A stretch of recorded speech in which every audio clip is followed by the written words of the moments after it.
and I'll never back down. In the middle of the ring is where I lay the smack down. Against all odds, I will always prevail. So when you step to me, it's like hell in a cell. Greetings and salutations, this is Christopher Daniels. I'm talking to my main man Delzinski right now. Any video game show, any video game channel, any YouTube channel called Vintage Shizzle is indeed hashtag Daniels approved. Yo, alright guys, Delzinski here. Welcome to another We Talk Weekend. And as per usual, I'm joined by my partner in crime, Smack Talks. How are you doing, mate? And Happy New Year. I'm well, man. Thank you. Happy New Year. Yes. We've recovered from our Christmas hangover, or hangovers, possibly. You've just been ill, so... I've just been ill. I'm still recovering.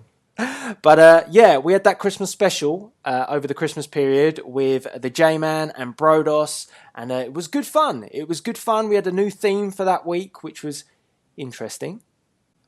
It was interesting. I think I preferred it, to be honest. Really? It sounds so quiet without the kids around. Yeah, good old Grandad Smack Talks. Yep. Well, today, we're obviously back to normal, but we would definitely be getting the Brodos boys and the J-Man back sometime soon on We Talk, because it was a good laugh. I had a fantastic time. So thank you to both of those, and make sure you do check out their YouTube channels as well. But this week, unfortunately, I'm going to have to be Grumpy Delzinski this week. Oh, so you're the grumpy granddad this week? Yeah, I mean, I stayed up and watched the full Monday Night Raw this week. What? Why would you do that? I know, why would I do that? And good God, it was frustrating. And good God, it was quite depressing. Look, I tend to get maybe labelled that I'm bashing the WWE quite a lot, but sometimes they just ask for it themselves. And I thought that this edition of Raw was not very good. And I think that the fact that they had certain superstars away doing a live show was not the reason of its failure. I just thought it was not a good show. And we obviously got some talking points from that Monday Night Raw. We're going to be talking about Vince going to jail. Yeah, he did that, and he released his mugshot as well. We're going Quality mugshot. Quality mugshot. Oh man, really? We're going to be talking about Roman Reigns and the League of Nations, because is Roman Reigns the modern day Stone Cold Steve Austin? And what exactly are the League of Nations? I mean, yes. And then we're going to talk a little bit about the Sasha Banks and Becky Lynch match, just because I was talking about it with Paul a few minutes ago. And to be honest, I've got problems with that as well. Shock horror. No surprises then. Well, yeah, it's not any blame of Sasha and Becky. I just feel that things have changed in terms of the way that they're wrestling at the moment. So I want to get your views, the We Talkers views, and Smack Talks views as well. Big Show, number one in the Royal Rumble, but not really. We're going to talk about that as well, because apparently he thought he was number one, but not so much. Bit of a balls up there. Bit of a balls up. Man, see, if they just brought back the Big Show baby, they would never have had any of these issues. They wouldn't. They should have gone with that. Maybe we'll get a surprise entrance and it'll be the Big Show baby in the Royal Rumble. Oh man, I'd seriously mark out if that happened. I know you would. You'd be tweeting about it for days. I would. That'd be the big positive, so they could redeem themselves with that. And WrestleMania main event. That is a WrestleMania moment. It certainly is. I'm not going to lie. And well, of course, something interesting came out from the WWE earlier. I think it was last night, actually. Well, I was informed of it last night. So apparently, the Dudley Boys tweeted out that if they win the tag team championships, they would like to change the belts. So they'd like to bring back the old school tag team belts, which I'm all for. So we're going to discuss today which belts we like and what we dislike, and what potentially we'd change if we had the opportunity. And last but not least, a little bit of news. The Rock is at WrestleMania. I mean, is that good news? Is that big news in this day and age? Because The Rock is usually at WrestleMania. To be honest, I've kind of become used to the fact that he turns up at WrestleMania anyway, whether or not he's invited. I think it would have been like a bigger surprise if he just turned up on the day. But I guess because they've announced this in advance, Sell tickets. it means But it'll sell tickets, but I guess it means they've also got something planned for him. Maybe we'll see him in a match. Could we get Rock and Brock? Yeah. Rock and Roman. Oh. Well, I've got a few scenarios for the reason The Rock coming back, so we'll pitch those later on as well. Sounds good. Yes. So let's get into it, because we're going to get back to being grumpy. Let's talk about Monday Night Raw and the whole shenanigans of Vincent Kennedy McMahon being back on the scene. And is this really a good thing for the WWE? I mean, my perspective of it when watching Raw was just... and it kind of incorporates Roman Reigns into this as well, is why are WWE rehashing the whole McMahon era with, you know, a feud with another superstar like they did with Austin? Why is this necessary in 2016? And is it still relevant to do this? And is it not a sign of desperation that they're bringing back the Vince McMahon character after all this time? And I don't think Vince is as good as what he used to be. And it is exciting to see Vince back, but it's for all the wrong reasons. It's like, you know, making Vince into a bit of a joke. He's going to be the special guest referee next week on Raw, which means fudgy screw jobs, etc. But is it all necessary at the moment? And is this like a last attempt to really get Roman Reigns over? They've kind of achieved what they wanted. The fans are cheering for Roman a bit, but I just don't like it. I think there's a lot other areas that the WWE could go down to make their product better than resorting to this. And did it make the product better this week? I would say no. So what's your view on Vince McMahon's return?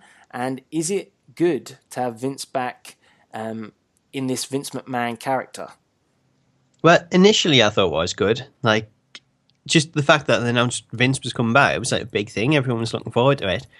But when he does come back, it doesn't feel like the same Vince. Like, he looks quite old now as well. I think what they're trying to do, it would much better suit Roman and Triple H just going up against each other. Because you've got Vince in there, it's like the big name coming back. And I get what they're trying to do, trying to rehash the Austin stuff, but Roman Reigns is no Stone Cold Steve Austin. I think Dean Ambrose was like better fitted into that mold when they had Ambrose going up against the Authority, and he was doing these crazy different things like we've seen Austin do in the past. Roman Reigns, he doesn't fit into that Austin persona, and I think that's the reason why it kind of holds it back. It's interesting to see though what Vince does, because I get that he's there and he's trying to do all these things that he used to do in the past, getting arrested, everything like that. But for me, maybe it's just the fact that I've seen it before. It doesn't have that same effect. Maybe I've just been spoiled because I've seen this the first time around with Austin. But I think if you're watching this for the first time as someone that hasn't seen any of that stuff, I think it is going to be exciting. But because we've seen it before, it kind of takes away from it. Yeah, I completely agree, because when I'm sitting there watching Raw, I'm like, well, we've all seen this Vince McMahon character, like, you know, over the years, and it's probably because, you know, we've watched WWE for a long time. But for the new school, you know, the little kids out there, the John Cena fans of this day, they are gonna probably think this is quite interesting, seeing Vince back. But I just look at it like, does this make the product better? And I have to say no. It's all invested in trying to make Roman Reigns bigger, and they're looking for that star that they can generate, like a John Cena who's going to carry the company forward. But I do think, and I got pulled up on this as well by a couple of people on Twitter, I think that NXT is still what they should be focusing on to get the guys up and onto the main roster. And that should be where all their focus is at. And using those guys and taking a bit of a hit here, not having to just have your one big main guy, which is your Roman Reigns. You know, there's so much talent in that pool down at NXT. You could easily get these guys up, and then you've just got to accept that they may not be the biggest deal for a year or two, and your WrestleMania may not be as huge as it once was for that year. But you've got to then just, you know, you've got to get through that patch, and eventually you will establish all of these guys, and you'll give people new wrestlers to cheer for, because all they're doing at the moment is, well, great example, The Rock coming back at WrestleMania, just dependent on selling by having these old guys come back. And, you know, it's great to see the legends back, but we also want to see guys who, you know, who can do things that are a bit different. And I don't see that on the main roster. Roman Reigns is a powerhouse, and he does what he needs to do. But it's nothing different. It's nothing new. A Finn Balor could be the sort of guy that could take that company forward. But they'd have to go in a new direction with him. And this Vince McMahon direction is going backwards again. And that's the problem. And it's interesting because I actually tweeted Vince Russo, because Vince Russo was like saying, I think he was complaining about something. Shock horror. But I tweeted him and I said, you should watch NXT. I mean, I was at the NXT TakeOver show and in London, and it was fantastic. And he came back and said he wasn't a fan of NXT. And I'm like thinking to myself, really? So you criticise the main product, but you don't like the other show. He says it doesn't have enough storylines to it. But I was like, how many shows did you watch? He said like 6 shows. I was like, 6 shows? You've only watched it 6 times?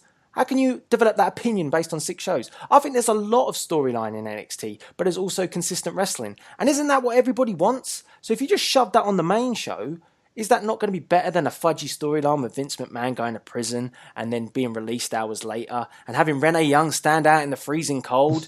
I mean, poor Renee. He just walked straight past her as well when he come out. It was devastating. Son of a bitch. I think for Vince Russo, it's like all the people that say, oh, you know, TNA is just a copy of WWE, TNA sucks, but they don't actually watch it, or they'll watch 1 or 2 episodes and they'll just form an opinion. So I think with NXT, with any show, you have to really watch it for a while before you get that opinion on it. It is what you say, though. It's like whenever the ratings are in trouble, they seem to just look to the past and see, you know, what's done well in the past, what can we redo, what hasn't been done for a while, which characters can we bring back, which superstars, legends can we bring back, just to give a like short-term ratings boost. Sometimes it works and sometimes it doesn't. I think with the Vince McMahon stuff, just going off the ratings alone, it hasn't really worked. And I think that should tell them that leading into WrestleMania, yes, they're bringing the Brock back, yes, that'll get ratings, but in terms of other superstars, it doesn't always work, and I think you have to really trust in the new talent. And with it being a new year, it's the perfect time to do that, because you have the saying, you know, out with the old, in with the new. And it's a perfect opportunity to bring people in with the Royal Rumble. You can have NXT guys show up, you can have Finn Balor make a huge entrance in there, really set the world on fire. And from there, you can push on with this new talent. So we're going to WrestleMania, and we're getting kind of an NXT type card on there with some of the huge stars that's been made over the last couple of years. We had Neville win Breakout Star of the Year last year with the Slammy Award. So there's so much good talent on there, and I think that's the kind of talent that you really have to push forward with. When you look at people that's on the roster, and fair enough, John Cena is still a big name, but I was watching Raw and I was watching the main event, and it was like, you know, this feels like 2011 or something all over again when I've got John Cena and Alberto Del Rio. It's not what I want to see in 2016. I want to see the people from NXT, like your Kevin Owens and your Nevilles, going up in the main event and really getting that chance to shine. And I think if they get that opportunity, they really will. But it's just a case of every time you bring back another legend or someone like Del Rio, who isn't a legend, but he is like a well-established name, you're given that spot that you could be given to someone else that is a real up-and-comer, that someone's been invested in watching in NXT, and you're taking that spot away from them. And as the time passes, you're not always going to have that opportunity to push that guy, because people are going to get tired of seeing them stuck in the mid-card. Yeah, no, I completely agree. And do you not find as well with Vince, isn't Vince almost like, in this day and age, when Vince McMahon like comes back, do you think as well, like, it's just a bit of a bit of a joke? Like we've all formed our own perception of Vince, and a lot of our perceptions are along the lines of he's stubborn, he's out of touch, he doesn't really get what the current day wrestling fan wants to see. He doesn't even believe in wrestling; it's sports entertainment. And we all look to like Triple H for the answer and the solution. And it's kind of obvious. I mean, when I was at WWE Manchester and NXT, the pop for Triple H, whether they edit that out or not, is always quite big. And I think it's because a lot of people see Triple H as the alternative who will once eventually get the company, and he can turn all of this around and he will take it in a new direction, because his sort of style is what NXT is all about. And the main show is what Vince is all about. So when Vince hits the TV, I mean, it's just the same. All of our perception is this guy's had it. He's a has-been, and I'm not saying that his days are done in the WWE. I mean, I respect everything that Vince McMahon has done for wrestling, but he isn't the mastermind that he once was. And even his, I'm gathering this is probably something he's come up with to get himself back on TV, to get Roman Reigns over. But it's an old hack storyline. It's not something that is new and fresh. And that's where, like you're saying, the NXT guys could come through. And, I mean, again, another example of Monday Night Raw, like you said, John Cena being back kind of didn't really make anything any better. The crowd threw his T-shirt back. The crowd weren't into it as much as what I think the WWE thought. We had a segment earlier on in the evening where we saw the Big Show and Ryback go head-to-head. And, I mean, that kind of epitomizes where Vince's thought process is, possibly to where Triple H is, because when you look at the size of guys that are being put out on Raw in comparison to the way the look is on NXT, all the guys in NXT are a lot more quick and speedy and stuff like that. A bit more fast tempo, high energy. Go back to Raw, we got guys like Big Show and Ryback, and they're actually taking up a large chunk of the show. And that, again, to me, just seems out of touch with everything. Send the Big Show out because everybody knows who the Big Show is. Well, send Baron Corbin out and make him destroy people. And people will be like, holy shit, we've got this new guy here who's unstoppable. And we fucking hate him like they did on NXT. They hated him on that show, but he did the job, the purpose, what he's there for. There's ways to break through this problem, but they don't want to go near it because I think they feel that the safe route is to bring back people who people know. You've just got to stop at some point and think, now is the time. And like you said, start of the year, that is the time to do it. So, I mean, the other thing I want to just quickly say as well is Kevin Owens, right? There's a lot of debate that Kevin Owens isn't a guy that looks and feels like he should be a top guy. And I've always said this, I've never understood that logic. Like, I mean, we've had Dusty Rhodes, we've had Yokozunas. Just because you're not ripped and built, you can't be a top guy. That's bollocks. That's the guy that could carry the belt around. It doesn't make a blind bit of difference whether he's a bit chunky or not. It's what he does. And it's always come back to that. The proper wrestling fans always respect it. And people say, well, people from the outside looking in will want to see your John Cena's of this day. I'm not sure that that's always the case anymore because people like to see things that are entertaining. And is a John Cena speech about how Jay-Z has been in this arena and guys like that have been in this arena just to play up to the fans because they threw his T-shirt back? Is that really something that's getting over with the fans? It's not. It's just cheap pandering, whereas we could have something that's actually entertaining.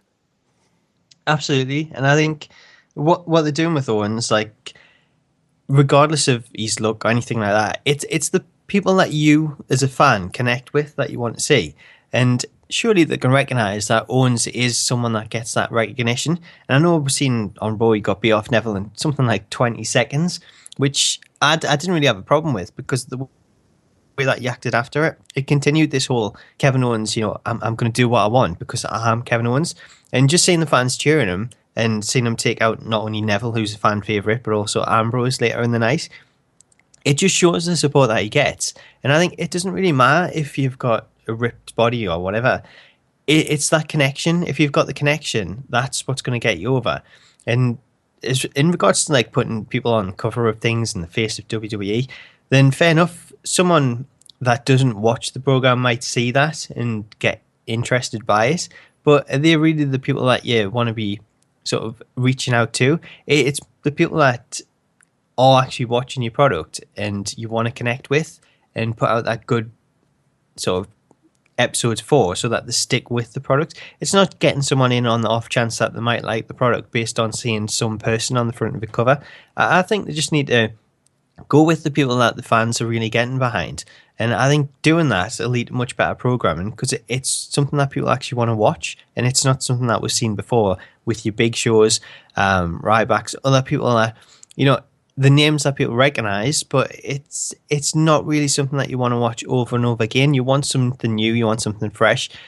It's the same with anything. Look at all the soaps, EastEnders and things. They'll all bring in new characters. It's not the same people over and over again. You have to bring in that new talent. And if you don't, there's eventually going to be a point like WCW where it's just all old guys and people kind of lose focus in it. Yeah, I mean, was it ever a problem back in the day in the WWF with guys and their look? It really wasn't. I mean, no one ever made a big deal about it back then. Did people ever make a big deal out of things like in ECW where we had champions like we seen like guys like Tommy Dreamer and people who aren't exactly the fitting of the mold, but they were still big names in these companies. I've never ever really thought of it as a problem with the way that you look, as long as you can perform. And the reason why people kind of move to like a Kevin Owens is because he's edgy.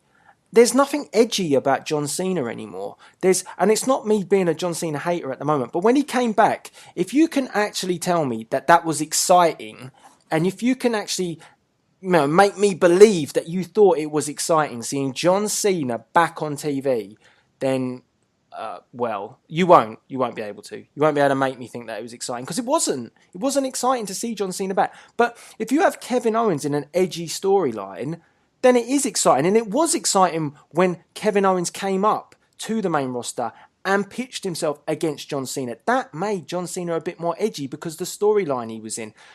John Cena coming back on Raw was just a cheap ploy to get the ratings up again.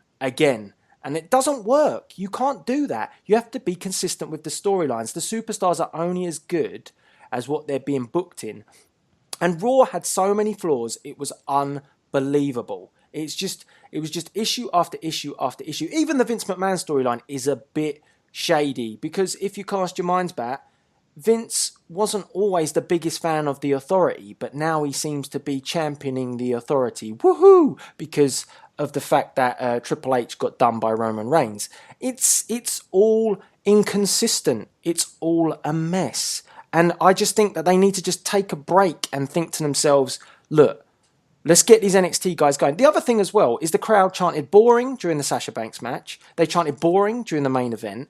When do you ever get boring chants at an NXT event? You don't. Surely the objective is to leave that arena and have that crowd as happy as possible and have them chanting, that they want more, or this is awesome, or, just things like the Jordan and Gable chant. I mean, that's kind of sparking off that they're really taking off. Do we get any of that on Raw? Do we ever get anything where it's not just being NXT praising here. This is just obvious facts. When do we ever get that? Do we get any sort of breakout chants that are exciting or anything like that? And it could be because it's a PG audience, but it doesn't have to be a PG audience. It doesn't have to be. Moves everything to the network. I'm saying that the WWE have to take a hit at some point. And they're taking a hit at the moment by just producing a bad product. No, and like you say, there was like a lot of crowd chants during Raw. It was just a lot of them.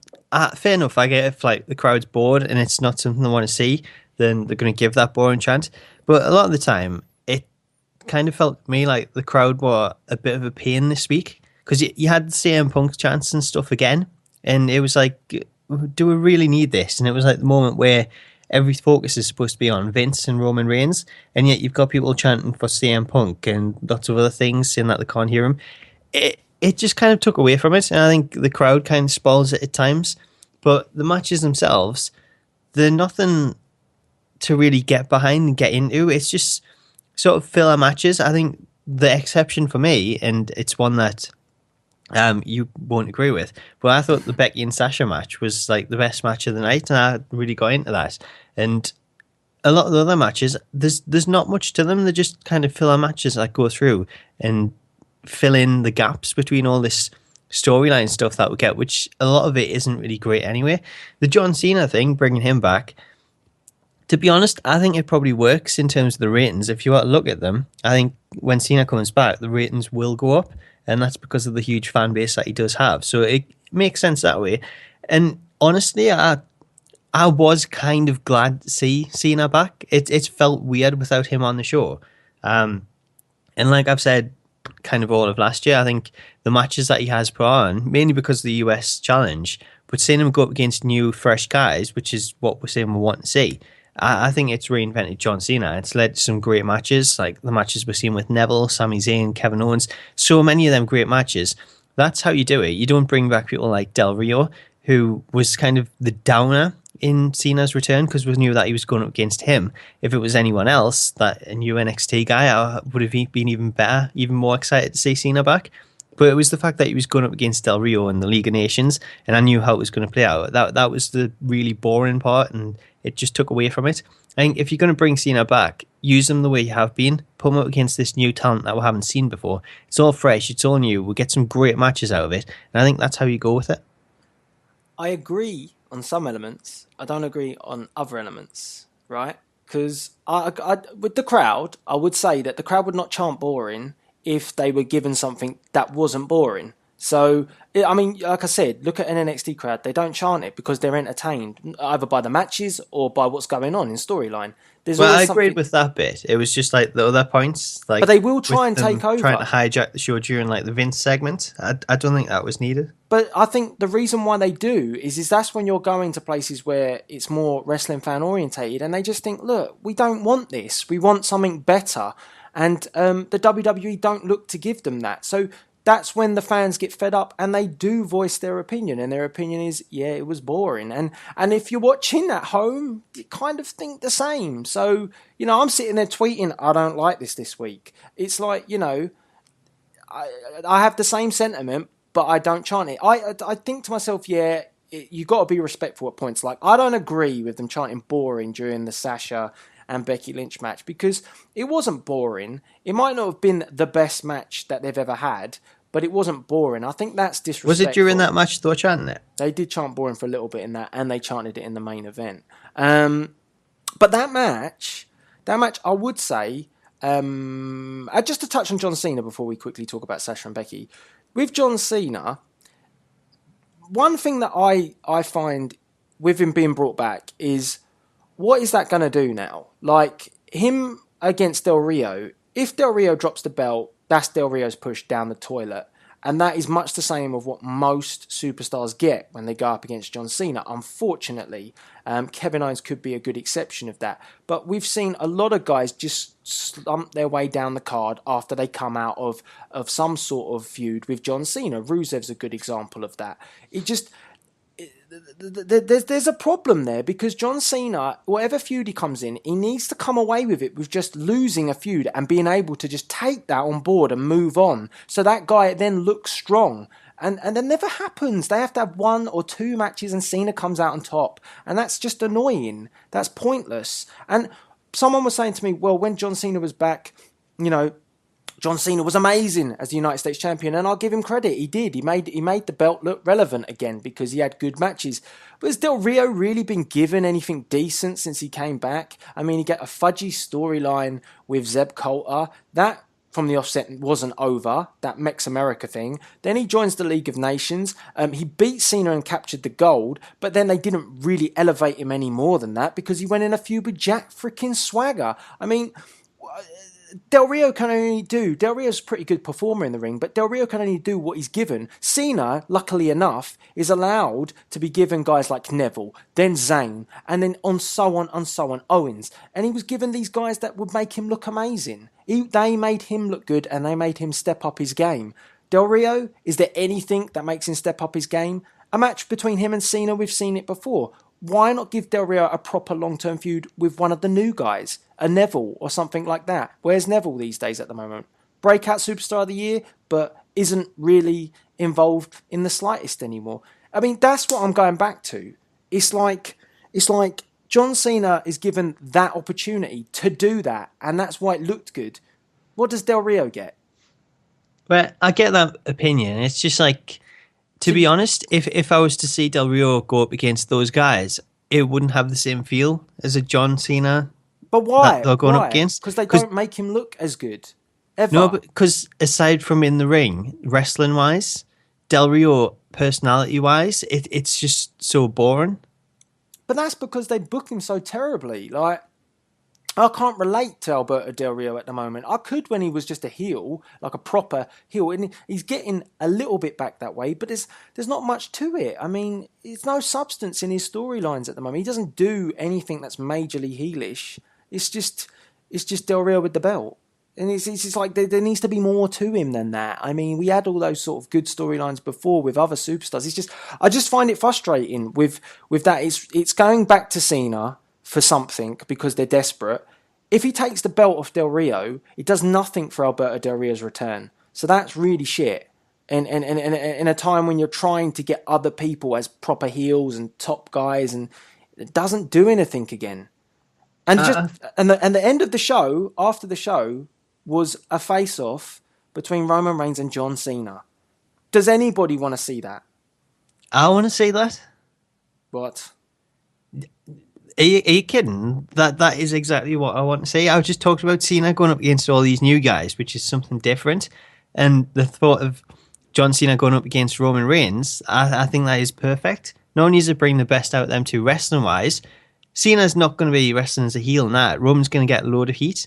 And that could actually be the point where we do get more of a aggressive heel like Roman Reigns, even if he doesn't turn heel. But no. It doesn't make sense. Because Roman Reigns is being built to be their best babyface. You can't do this match if he's going to be your top babyface. I don't want to see that at WrestleMania because it defies the point of the last 6 months. But how do you get those Roman Reigns fans on Roman's side? That, you know, the grown-up fans that dislike John Cena, how do you get them on Roman's side, put them up against John Cena, so you get that badass Roman Reigns, and then I'm sure the kids will sort of get behind that as well, because if he's a badass, you've got to cheer him. If he's going up against John Cena... So you're saying turn John Cena heel? I'm not saying turn John Cena heel, I'm saying have them both face, but there's going to be a lot behind Roman Reigns. It'll be as though Cena is the heel to a lot of fans, but obviously he's still a face, and I think that works. I think we're seeing a lot of matches between Cena and people like Neville, who, you know, Sami Zayn as well. They're both faces, and it worked out really well. We've got a great match. I think it works. It's like, say you don't necessarily need a heel and a face in a match, because especially when the crowd is so split with someone like Roman Reigns and John Cena, it works either way. But do you not sit back and think to yourself, but that is kind of contradicting? Like, from my point of view, it's not a big deal if a heel faces a heel or a face versus a face, but to WWE, it's kind of been an issue. Like, to WWE, we've all been quite happy if Roman Reigns was a heel at the moment, and they're not willing to let him be the badass that he wanted to be. They're not willing to do that. They've constantly gone down this route to get him to a point where people will cheer for him. I mean, that wasn't necessary. He could have kept trugging along, and people would have cheered for him anyway if he just acted the way he was in the Shield. They forcing that issue. And by bringing back Vince McMahon, that pushed it even further. And then you're telling me that they're going to go and put him against John Cena and have a mixture again. It just doesn't make sense. It makes perfect sense. It's just how the book is. Doesn't. It's how the book is. Doesn't. Like, are you honestly telling us you don't want to see the two of them go up against each other? I'd like it if John Cena turned proper heel. Against Roman Reigns? Yeah. So you would like it. So let's book WrestleMania here. Like, do you not think it would be exciting if we got John Cena? Okay, not so much exciting. John Cena won the Royal Rumble, but we've got Roman Reigns and John Cena in the main event at WrestleMania for the title. So you've got the chance to really push Reigns and have him go over Cena in the main event of WrestleMania, becoming the biggest babyface in the company. I'd rather... Or you've got John Cena win and win his world title that equals Ric Flair's record. What would you go with? I'd rather go with neither of those opportunities. Now, Brock Lesnar those are your two options. Go with one of them, John Cena or Roman Reigns. You've been talking about pushing over new talent all this time. You have the perfect chance to put Roman Reigns over John Cena. Main event of WrestleMania. You can do that, but it's not... to me, that's not a great WrestleMania main event. But then Cena gets frustrated and he turns heel and he totally takes out Roman Reigns, meaning you've got a badass John Cena that's a heel, and you've got Roman Reigns, the babyface. They'll never do that, but they should do that. They should turn him heel properly, but they won't do that. So what I'd rather have is have Brock Lesnar win the Royal Rumble and face Roman Reigns, and then possibly Reigns beating Brock. Because it would be the ultimate story. Like, you know, Brock Lesnar has defeated the Undertaker, he's crushed everything else, but he can't quite crush Roman Reigns. See, you've got to spoil this. That is probably what is going to happen. Like, Lesnar's going to come back anyway and win the Royal Rumble. And that should happen. That should happen. Because the Beast is there, but he's sitting there doing sod all again. I mean, he wasn't involved in the championship tournament. He just sits there and watches everything passing by. And the Advocate doesn't come out and even say, look, why aren't we involved? It just befuddles me there. Now, like you said, I do want to see new talent go through, but I don't want to see it in that way. I just, no. So just like Vince, you're bringing back Brock Lesnar No. to main event WrestleMania against Roman Reigns. But I'm bringing back Brock Lesnar to lose against Roman Reigns. It's I'm still making a spot that we statement could get someone else. that the WWE aren't doing at the moment. If Roman Reigns beats John Cena will get his one back at some point.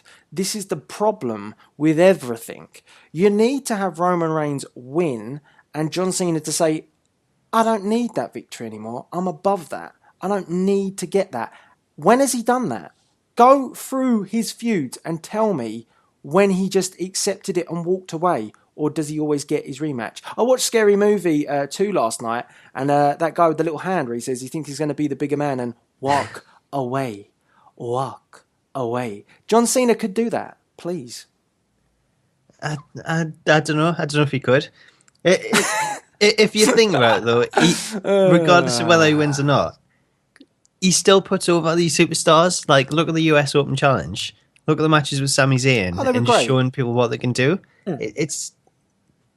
I don't know. He doesn't need to win, but it's probably Vince and the rest of the WWE writing staff that are like, we need to give you this win anyway. Maybe he's sitting there and he's like, you know what? I don't want to win anymore. Like, I can take some losses. Let's put over these young guys. Like, but you're John Cena. You need to win. We kind of like damage your career the same way we'll have Chris Jericho, where he comes back and he puts over all these guys and he just becomes someone that, you know, you expect to see him lose now and again. Well, every time he wrestles. So you don't get the business, man. Jericho would tell you don't get the business. Jericho doesn't get the business. He's ruined his legacy. I would say, like, you know, I was kind of playing a little bit of devil's advocate in a way, but like, yeah, I completely agree.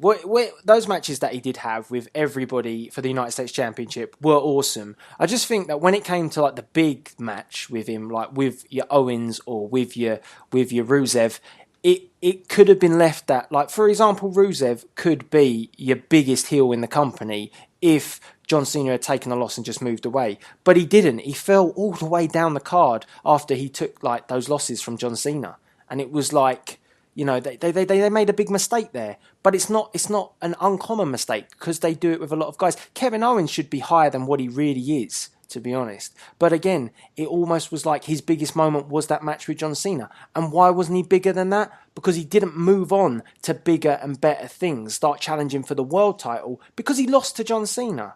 So, well, I think it's kind of worked out pretty well, though, in terms of the two of them, because not only did we have Cena pick up the US title again, go on the US Open Challenge, which we all loved all the matches that he come up with, but we've got Owens going on to win the Intercontinental Championship, hold that for a while, and now that he's lost it, he's become that badass on TV that's hell-bent on getting some revenge and taking out all these superstars, and leading into the Rumble, I think that's the perfect time to do this, because it sets him up as a badass going into the Rumble, where he can take out all these superstars and claim to go on to WrestleMania, which, fair enough, he won't, but just saying that he is, it's pushing him up the card, and I think that's better than holding the Intercontinental Championship, where if he'd beat Cena the third time and he'd kept the US title, we wouldn't have got the Open Challenges every week. It wouldn't have felt the same. It would have been like his Intercontinental reign, where he just had it as a belt around his waist. But wouldn't it have been kind of epic to go into WrestleMania, just kind of throwing the spanner in the works, where like Owens had rejected going into like, you know, like any sort of tournament or anything like that, and then, you know, won the Royal Rumble and then become the main opponent for Roman Reigns at WrestleMania and done it that way, like, because you could have kept building Kevin Owens as this heel constantly up to that point. And again, it's like I say, it's just missing a trick each time. It's like, you know, there's so easy ways to make Kevin Owens, you know, a full-on big name heel, and I don't understand why he couldn't headline a WrestleMania if it's done right. It just never is. It's dependent on historical stars. It is, but I think for someone like Kevin Owens, it doesn't make sense just yet. I think like 1-2 years down the line, if you was to get a match with John Cena at WrestleMania for the main event for the title, then you've kind of got that backstory between him and Cena. If it was like further down the line, we had like Sami Zayn and Kevin Owens at the main event at WrestleMania, that makes sense. I don't think there's any need to rush him into it at the moment. At least if we get like Brock and Roman, it's there, it makes sense. It's the history from last year. It's kind of the match that was planned all along and actually getting that. So I don't think there's any rush to put them in the main event. It kind of makes sense just to give them a bit more time and just keep it held back a little bit. Give it to the other stars that's already there, and don't kind of just rush everything out straight away. Can I like RKO you just once before we move on? Can you curb stomp RKOs? I could WrestleMania do that. moment? I could do that because wouldn't it have been amazing if Kevin Owens had just won that match and moved away from John Cena, and then let's say John Cena does pick up the title, then Kevin Owens comes in with this storyline that he's beaten John Cena and John Cena has never beaten him. And that was made. That was there for the taking, and they've spoilt that because he's already lost to him. It would have been cool. Every time. But it's just not going to happen, is it? Not with Cena. So that's just my point. You don't have to give Cena those victories back straight away. Let them breathe a little bit. And like I say, maybe I'm coming across quite negative, but I think that this has been open to debate and it's been an interesting topic to discuss because there's pros and cons. It's like I say, it's nice to see Vince back, but is it the right thing to make the company, progress more? I don't see it. And like I say, I really do think they need to just start really focusing on those consistent storylines with the new guys. And when you use a Rusev, you make him look like a monster, so continue to make him look like a monster. You don't do what you did. You don't change him completely and make him in this love relationship shizzle that they went through.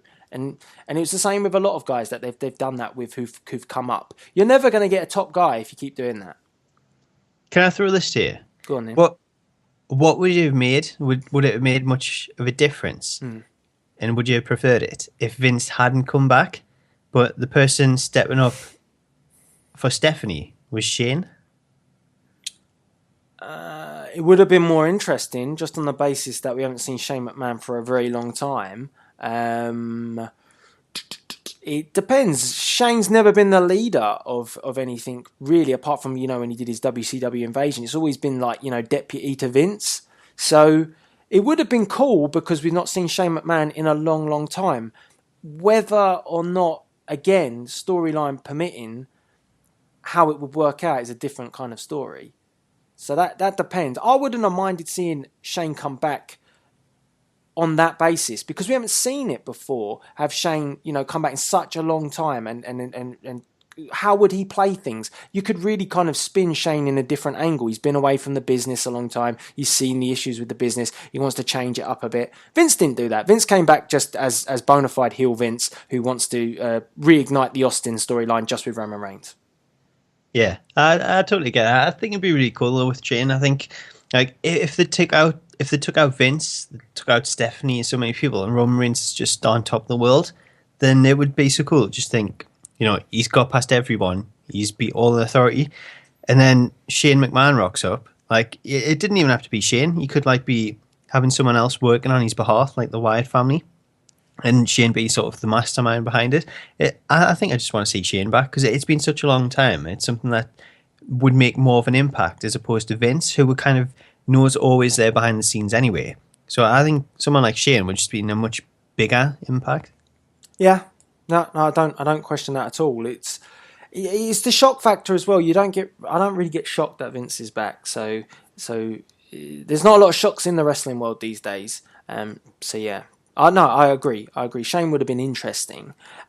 Just to quickly touch on that Sasha and Becky match, because we did kind of overtime on the Vince topic. But the reason why I didn't like the Sasha and Becky match is I just felt that it was quite toned down.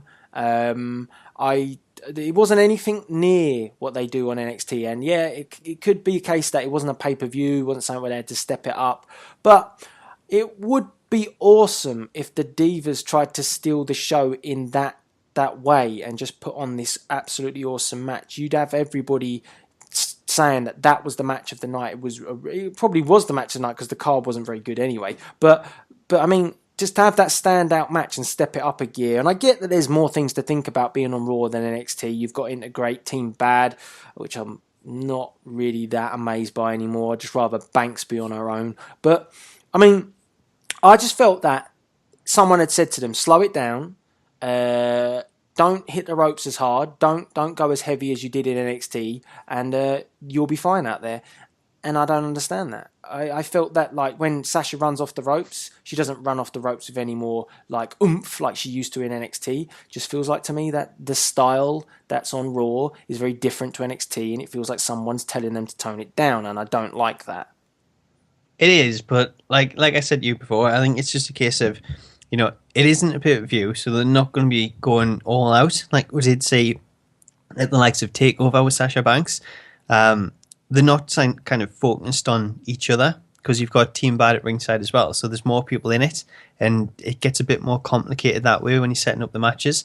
But aside from that, I think the main thing is because there's only one or two Divas matches on the card, every time we do get a Divas match, we kind of look at it and we'll rate it and we'll comment about it. If we did that for the Superstars matches, I'm sure that would be saying, you know, a lot of these matches are even worse. But because there's so many superstar matches on the card, we don't rate it the same way we do the Divas matches. It's like the Divas match comes up and we're like, this is the only one on the card. Let's like really watch this and see how it goes down, see if it's any good, if it's interesting or not. If you've done that for like every match that has Ryback and other people, then you'd be slating it every single week. But I think it's just a case of there's only one or two Divas matches, so for that reason we kind of pick on it. Oh yeah. It's definitely, it was one of the better matches on the night. It was probably the best match on the night. I mean, the main event wasn't a lot to be desired either, to be honest with you. But the main event was very predictable. We all knew that League of Nations would get involved. But yeah, I just think that I just don't really see why you need to tell people to tone things down or why it needs to look like they've toned it down. Just go for it and steal the show. Just you know, the brass ring shit is still there. Grab it. Can you grab it if you're being like looked differently? Like if it's being edged towards doing something different, you can't grab it because you're not allowed to grab it. It's not that simple. It's irritating to hear about the brass ring when these guys aren't allowed to just go out there, or these girls aren't allowed to just go out there and just do what they were doing on NXT. Yeah, absolutely. Maybe we can just put it down instead of like reaching for this brass ring. They've just been reaching for, you know, some more Christmas dinner, extra bit of turkey, and that's slowed them down over Christmas. Possibly. I mean, yeah, like I say, all of this is an interesting debate, and that's what I want the We Talkers to get involved with, because, I mean, it's not like someone was like, well, if you don't like it, don't watch it. Well, that's not the point, is it? It's not the point. It's like, you know, you kind of sit there and want it to get better. Like, I don't... someone else was saying, someone moaned, oh, that was it. Someone moaned at me and said, oh, you would create WWE content, but you don't like the product, so you shouldn't do that. What? Why? I've watched it for years. I'm entitled to an opinion. Everyone's entitled to an opinion. You don't have to agree with my opinion, but tell me like I shouldn't watch it. It's just everybody's got an opinion of things. Everybody has their likes and dislikes. You know, I like NXT quite a lot. I think that Raw could be good, but it just needs a bit more investment and a bit more thought process to it. But I'm not going to just sit there and say, oh, I love it, when I don't. Well, I totally get it. I don't get what people say that for. Sort of, you know, if you don't like it, don't watch it. And creating the content, it's like, surely that's more of a reason to create content if you don't like what you're seeing on TV, because it allows you to like put together something that shows, you know, what you would prefer to see. And if people agree with it, then it shows that you're in the right, and it's not just you that wants to see that. It's not just you that's disheartened with the product, but it's other people as well. It's like in any area. It's like football. I mean, you know, sometimes I don't like the way that Arsene Wenger does things for Arsenal. Should watch my night play. It's been awful lately. You know what I mean? But it's not like I'm going to go and support Tottenham. I mean, it's fucking ridiculous. I mean, it's just like sometimes you have your ups and your downs. I mean, some weeks Arsenal are exceptional, some weeks they're not. And it's like Raw. Sometimes Raw's epic and sometimes it's not. It doesn't mean you're just going to turn your back on it. And that fucks me off when people say, just turn it off. Turn it off, because then you're not giving WWE your view. Oh, fuck off, man. You've got to watch the content. If you're a wrestling fan, you're going to watch it anyway. It's just... But yeah, I get that. I get the logic of it. If you don't watch it, if you don't give it a view, then the ratings go down, and obviously is forced into that situation. But come on, let's be honest. Just don't do that, because then they bring people like Alberto Del Rio back to boost the ratings. You're still a wrestling fan at heart, so I mean, you know, it's kind of fickle wrestling fan that just wants to walk away. I'm going to be the better man and walk away, walk away. It's just, yeah. Anyway, enough said on that. Let's move on to one quick thing, because I've got to confirm it, that the Big Show is not entrant number 1 in the Royal Rumble. He is not number 1. So let's just make that clear, because it did come across like on Raw he was entrant number 1 in the Royal Rumble, because he kind of said, maybe I'll be number 1. But apparently he's been confirmed that he's not. He's just in the Royal Rumble match. So that's kind of good, because Big Show's track record in Royal Rumbles is usually dumping a lot of people out. So if he's in at number 1, he's going to get rid of the majority of the roster before the end of the match. And he's usually sort of guy that they like to keep around to the end as well, because he's a kind of a hindrance. So I wouldn't like to see him as number 1. I'd like to see something exciting to kick off the Royal Rumble. Maybe Brock Lesnar as number 1 would be nice. That would be good. I think, like you said, Big Show, even though it's someone that you don't really want to see in the Royal Rumble, it makes sense to have him as one of the later ones, because it's like, how are they going to get this guy out? And if there's someone in there, like a Kevin Owens, for example, and it's someone that you're really cheering for, and you see the Big Show come out, it's like, oh, how's he going to get around this one? So it's good to keep him for a later time. Maybe he just, like, he pulled an R-Truth, and, you know, it's his fault. This one's on him. His bad. He comes out next week and he cuts that kind of promo. But yeah, I don't think it would have worked if he was first in the Rumble anyway. I think that's going to be like a bit of a disappointment. It works so much better when he's in there as a later number. And you know, like you said, I think Lesnar Royal Rumble number 1. I think that'd make a huge statement. That'd be really cool to see. Yeah, I mean, this time of year, as I said, it's kind of been a disappointing Raw, but it's exciting because we're building around to the Royal Rumble, and good things hopefully will come of it. I mean, Royal Rumbles in previous years haven't had a massive standard to live up to. I mean, we've all been very disappointed by most the ends of the Royal Rumble each year. So, I mean, it would be nice to maybe get a winner that we kind of support and are behind. And for me, Owens, Lesnar, I don't know. I want to see something that I think to myself, well, that's a proper challenge at WrestleMania, and that's something I want to see. And that's where I'm worried that possibly Cena could come into that, because I don't really want to see that. But it'd be nice to be given something that we'd enjoy, as opposed to getting to the end of the Royal Rumble and thinking, damn, that's not what I wanted. Yeah, I think we're probably going to think that anyway, to be honest. I think Lesnar winning it, people will be happy with. But I'm just waiting for the moment when Daniel Bryan's music hits in the Rumble and he comes out and then he gets eliminated and everyone just goes completely bonkers, and, you know, the crowd just completely lose it. And I think Lesnar winning it, maybe that'd save it from that. He's probably the one person I could see doing that. But even if Daniel Bryan's not in the Rumble, I think there's going to be a lot of fans that are really disappointed about it. I think they'd be absolutely mad to put Daniel Bryan in the Royal Rumble if he's not going to win it. And that's all I've got to say on that matter. Yeah, I think, like Bryan, they're going to keep him until the Raw after WrestleMania now, or sometime after the Rumble, like if he is to get on the WrestleMania card.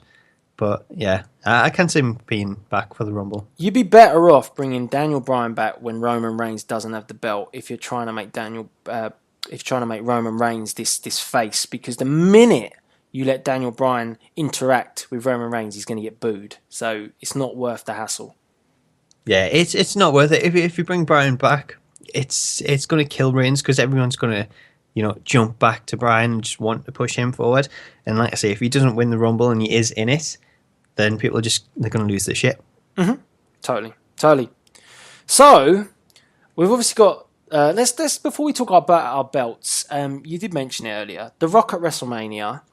Is it a big deal these days that The Rock comes back at WrestleMania and Is it something you're excited about seeing? I think it's exciting if he's involved in a proper angle, and I do think there is the opportunity for the angle. But again, it all depends on how they want to book it, because my scenario would be that at some point, well, I think maybe they've missed the opportunity, actually. I'll give it...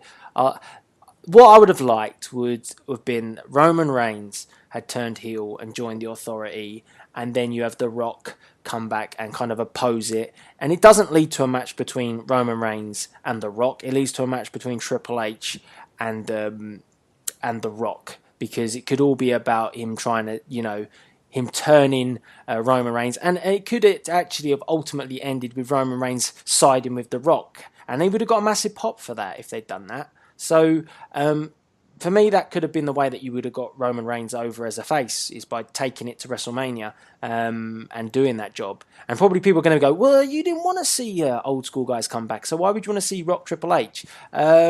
Because, to be honest, they're not doing anything else with any of the younger talent, are they, at the moment? And they're running out of time to build it. So, and we're bound to get a Triple H match. Yeah, and Triple H always puts himself on the card in some shape or form. So why not give us a match where actually the two guys have got good chemistry, which is Triple H and The Rock. So if they were doing if they were pushing up guys like Finn Balor, I'd easily take a Finn Balor match with someone for the NXT Championship on the card over a big match, just because I think that it would get the crowd hyped if they book the match so they can fly around the ring and do what they want. But they won't do that. So then we do look towards Rock Triple H. And I don't mind the occasional, Legends match on the card. Sting Triple H was great last year, apart from the end. But it works, but it's got to be a good mixture. It does. It has to be a good mixture. I don't know about this one.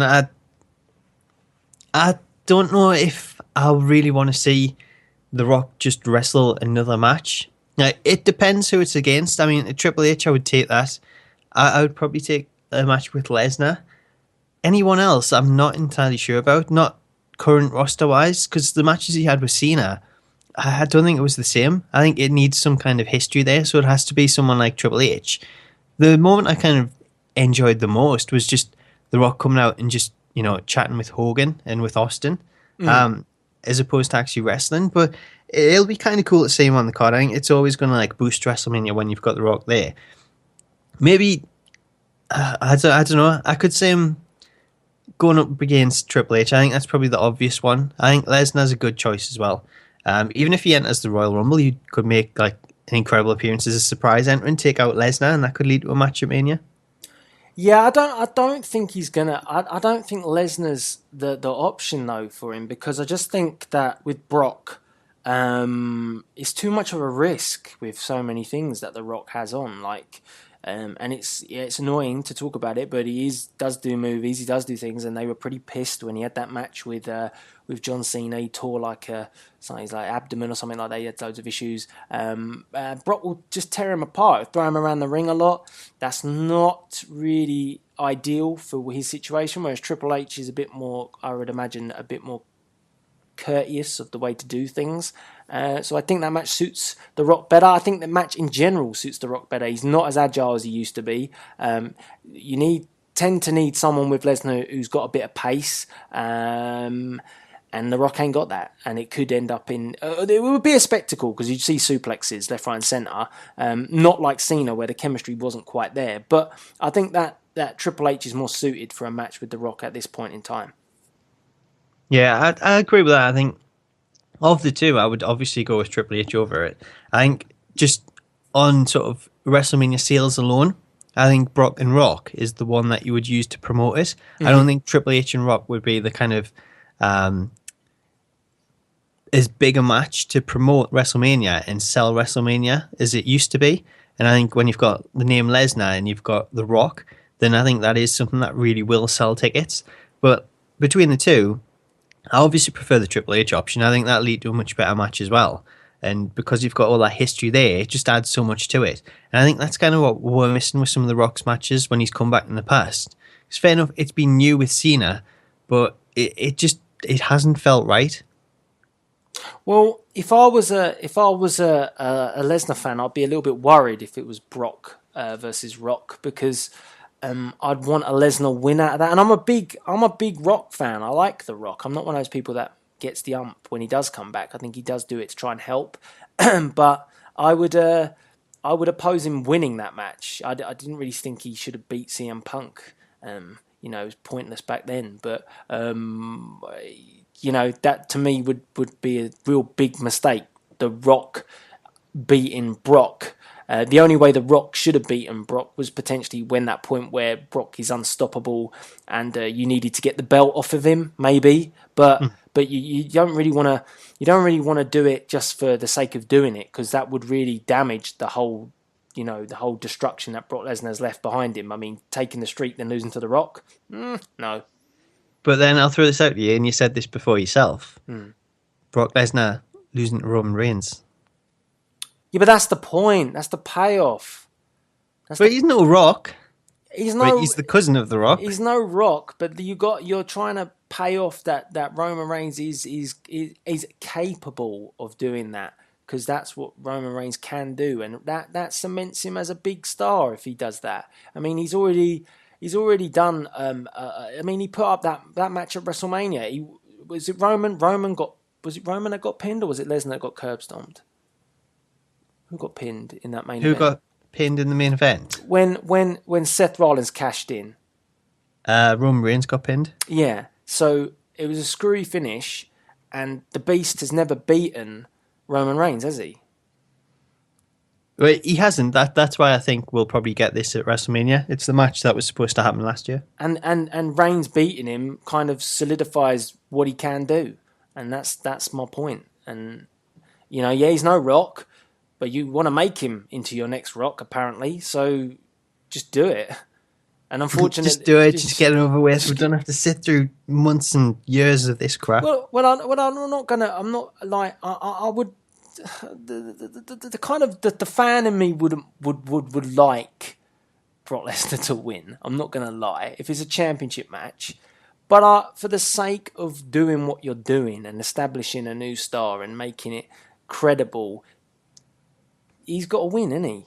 Roman Reigns has got to win that match, because he just defies all of this effort that you've put in. I would have booked the whole scenario a different way. So, I mean, that's the problem. I would never have booked it in this way at all with Roman Reigns. But if you're going down this route, you've got to finish it off. You have to. It's no point leaving it unfinished, because what we've seen in the past is they'll unfinish something and then they'll go back to it months later. And it's like, well, we've seen this before, we don't want to see it again. So you might have just done it the first time, got it over with, and we could have moved on to something different. There's no point in keep rehashing the same thing, which is what we've complained about the majority of this podcast, by talking about Vince coming back and rehashing old storylines. Yeah, and surely, like I say, the end game for Lesnar is he has to lose to someone at some point, and it's probably likely it should be Roman Reigns to do that, because that's the guy that they want to invest their time into. So, yeah, just do it. Just do it. So last but not least, the last topic on We Talk this week is belts, because yes, the Dudley Boys tweeted about it, that they changed the belts, the tag team belts, if they won them, or they'd like to do that. Whether or not WWE would let them is another story, because we've got those hideous bronze belts. I fucking hate them belts. They're horrible. They're awful, those belts. It's got to be the worst ones I think they've ever come up with. Yeah, I mean, but the one in belts in general, I like consistency with all the belts, and when they had the original WWF belts, they all had a nice kind of flow to them. They all looked kind of similar, and I really liked them. Then they went way off track. Well, actually, no, because they did rebrand. When Austin became the champion, they gave him that new belt, but they also rebranded the Intercontinental Championship, and I kind of liked that as well. I thought, again, it all looked really smart. Over the years, though, they've just kind of fallen off of that, and they've started just making the belts unique. You got your spinner belts, you've had numerous tag team belts, and all of them look quite nice up until this point that we've got these ones. Even when they split the brands, they all still look quite good. But the Intercontinental belt has kind of, gone back. It's not bad. I don't like the white strap, but I just like an element of consistency. And if I look at it at the moment, we've got a world title that I quite like. I've kind of warmed to it over time, so much so that I wouldn't mind picking one up. I like it. but everything else doesn't really replicate that. And it doesn't mean you have to have all the gems in it and stuff like that. But I would like a bit of consistency between it, because the Intercontinental Championship strap is white. I don't like that. It doesn't suit it. It looks too old for what the new one is. The new championship, World Championship, it doesn't seem to have that. The tag belts are bronze, for fuck's sake. The United States Championship is okay-ish, I guess.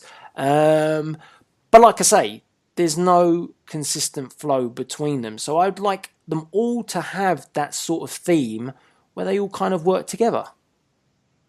I'd like it, but at the same time, some of them, I think it's good to have it a little bit different, just so they stand out and they're not just all the same. Like the Intercontinental one, I like the white strap. I think it makes it stand out, and it is something different. The tag belts, the bronze belts, they're absolutely awful. We need to get rid of them as soon as possible. And I know the Dudleys want to bring back the original tag team titles. I'll totally be behind that, because I think the bronze one, just saying bronze alone, it makes it seem like a second-rate championship, and when there's only one tag team championship there, Gold, they should be gold. Same with everything else. It all kind of started with, I guess, the ECW championship when they brought in the silver belt, which, to be fair, I think looked one of the better belts. But I don't think silver and bronze should be the colour of any of these titles. I think they should all be gold. But just to kind of contradict that a little bit, I quite like the way that GFW have set up their belts, because their main title's gold, then the other belts like are slightly lower. Well, the tag belts I think are silver as well, but they have their like cruiserweight belt as silver as well. But I think the theme, everything looks smart. They got the green in there. It always looks really good. I like that standard of belts. I like the consistency between all the championships. That's what I kind of want WWE to have. They had that back in the day. So I don't mind the occasional change up, like the plates. The plates are a good thing to make it unique on the World Championship. But I just don't would you prefer like a silver Intercontinental and US title to show that they're not the top title, like the second tier, the silver? If they had consistency with them, if they look nice, I don't really see. The thing is, the Intercontinental belt with the white strap, it looked alright a long time ago when you had people changing the colour of the strap, but no one does it anymore. It's just like, well, it's just white for the sake of being white. I'm surprised Cena hasn't done that. Changed the colour of the strap. I mean, that's what I mean. Like I remember it never had, like, let's take for example the Eagle title. I think Sergeant Slaughter made it purple. The Warrior, I think, had it as blue and yellow. The belts got changed a lot, or maybe it was the Intercontinental, it was yellow. But anyway, people would change the colours of the strap, but the belt would stay the same. And that was quite nice. It was just a small little tweak to make it more relevant to that style. I don't know why Slaughter had purple, but don't know. Someone will probably correct me and tell me I'm wrong. But yeah, I just want that consistency. And like I say, if silver was in the mix, it's okay. But it has to have a flow to it. GFW done a good job with that. TNA haven't. The X Division belt is green, so why is it green when your colours are blue? Blue is your colour. And then back to WWE, they just completely lost sync with all their titles. I don't get it. I don't get it. I don't know. I think it's a case of, they're all individual, they're all different, and they'll appeal to different people. And I think for that reason they'll sell. Which is probably why they put out this tweet in the first place, just a reason to kind of refresh these titles and get up some new additions so they can make some more money. Because it's been a while, I think, since we last seen one of the titles updated. Can you remember what the last one was? Was it the WWE Championship, the last one? The World title's the one that's keeps getting updated, yeah. I mean, they changed when The Rock took it, it changed, and then they changed the logo, so they had to change it again. So it must have been a couple of years since we had one of the second-rate titles changed. Yeah. I would just like then they did do that with Austin when Austin picked up the belt and they changed it from the Eagle to that oval belt, and then they had the Intercontinental, and the theme was quite similar. It wasn't the same, but it was similar. They were different shapes, and I thought it went down quite well. I liked it. I didn't have an issue with it. Yeah, but I preferred that belt, the circle one. So I mean, it was a really simple thing to do. They just made sure that the two belts kind of had a bit of resemblance between the two, not in shape, but just kept the themes similar. And they did, and it was nice. I'm not saying that the Intercontinental has to have gemstones all over it, but the black strap, maybe a few little gaps in it, and just make it look like it just has to look smart. It's not hard. I create them on 2K16. Fine. That's the thing. You don't have to No. go daft with it. Just as long as it looks nice. You don't have to like vajazzle it like you did the WWE Championship. What? I didn't do that. That's what it looks like. That's what WWE did. Well, yeah, but I don't mind it. I think it looks alright. I mean, it's a standard belt with custom plates. That's alright to me. That's all you need. Just like you say, like it's good when you get them all kind of matching, and when they're all standing out there together, it looks good. But at the same time, I don't think you really need to do that. As long as the belt looks good, and it can be individual and it can stand out on its own, and I don't mind. It's just the bronze thing. That's the only thing that I can kind of say I definitely don't want to see in a new redesigned championship. Like, maybe it's just me, but like Kevin Owens having the Intercontinental belt, I think he should have changed the strap to black, and same with Dean Ambrose, because black's their colour. So, that to me makes sense. The white doesn't suit it. The white's kind of clean, and they're not clean, So that's that. Like my logic of thinking is like, you change it back to black. I think black on a belt looks better than white. I'll be honest with you. I don't know. I think the white stripe, the white strap, it makes it stand out, especially when they're wearing like dark attires, like Owens and Ambrose wear. It stands out, and I think I don't know what it is. I just hate it. I don't know what it is. It puts the focus on the championship. You can see it around the waist there. It looks good. Every time I see it, I just want to change it. Goddamn strap. I think it's because I was used to it back in the day when it was black, to be honest. But Goldust put it gold, and I didn't mind it. I don't like the coloured straps, like yellows and stuff. I don't mind that. I didn't mind Jeff Hardy's custom one. Like, I think that fitted in when he had the purple strap. TNA one, that's fucking belt was horrible, man. No, I mean like the colour of the strap. It went with the belt. The Divas Championship that they gave him. I kind of like that, to be honest. Like, I think it fitted in well. But when you've got like coloured straps just with a regular belt, I don't think it fits in. That's a belt that should change. The Divas back to the women's one. There you go, there's another one. Well, that's what I thought Charlotte would have brought back, but they missed the opportunity.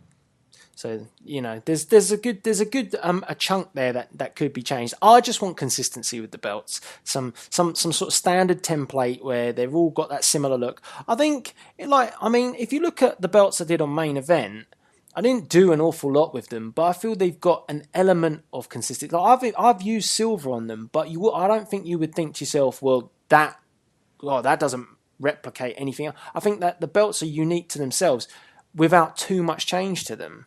So, it doesn't have to be extreme. Like they tend to go to the extreme with these things, like you say, with the bronze, spinners. It's not necessary all the time. It's not. You just keep it simple. Go with a good design. That's all you need. Yeah, they have had good designs in the past. They just, chop and change too much. And then get stuck with shit ones they don't want to change. But yeah, let us know by the comment section below what titles you change, and potentially is silver a colour for you? Is bronze a colour for you? Or are you just like a golden guy? You like the gold standard, like Shelton Benjamin? What sort of belts do you want to see? And GFW have gone with silver. What do you think of that? TNA have no consistency at all. What do you think of that?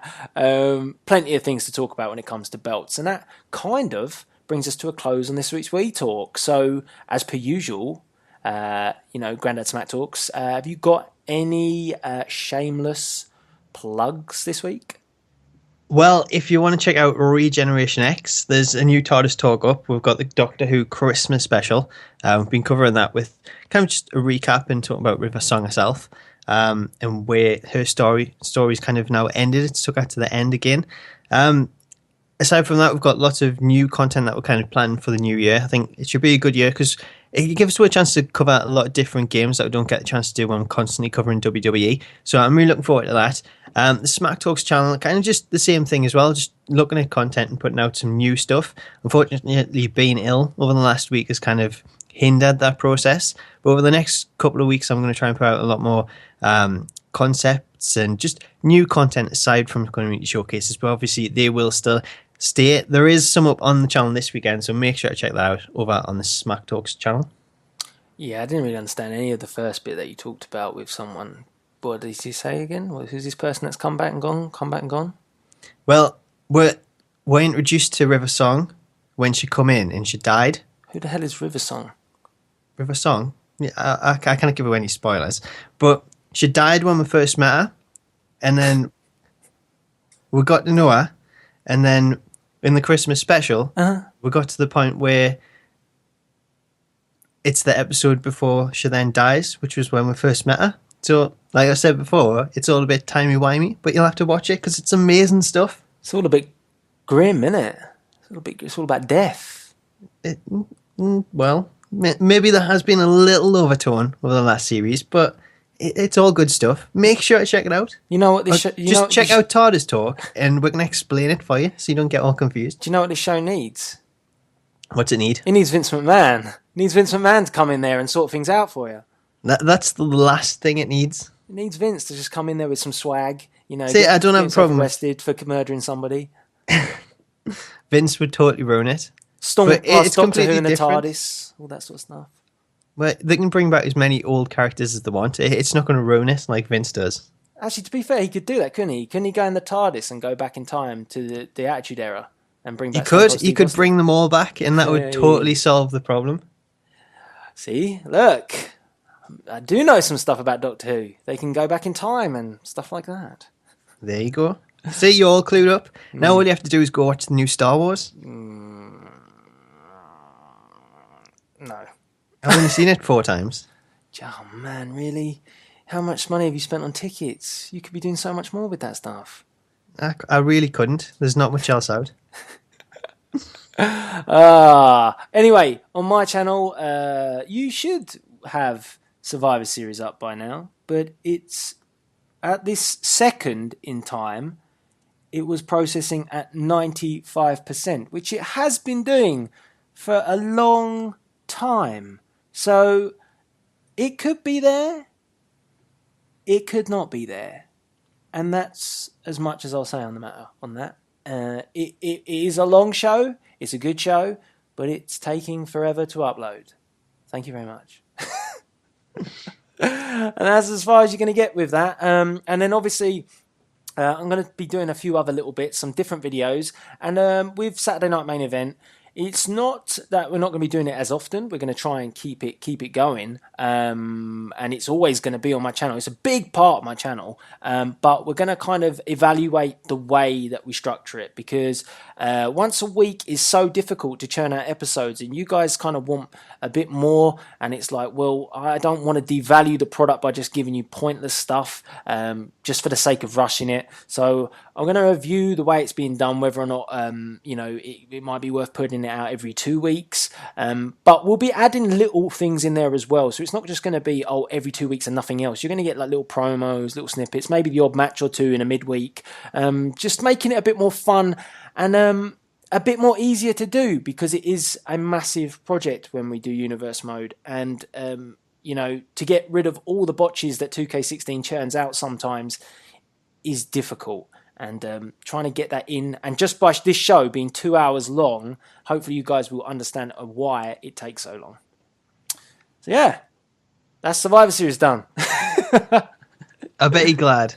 I am pretty much glad, but I don't understand whether it's gonna actually upload, because it's at 95% and it's been sitting there processed at 95% for a long time.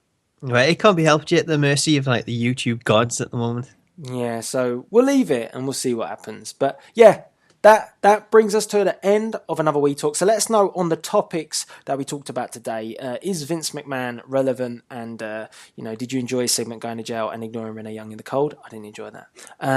Roman Reigns, we kind of fluttered in and out of Roman Reigns and what he could be up to, and where do we go with Roman Reigns and Vince McMahon storyline.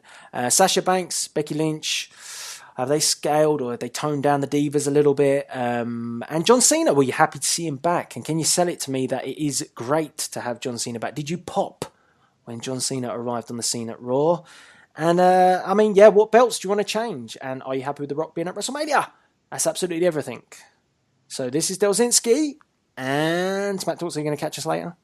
Catch you later. Yes, this is Delzinski and Smack Talks for another We Talk weekend, signing out. Hi, wrestling fans and gamers. Velvet Sky here, and I just want to say I've been hearing a rumor that Delzinski.com is the best place for video gaming and wrestling content.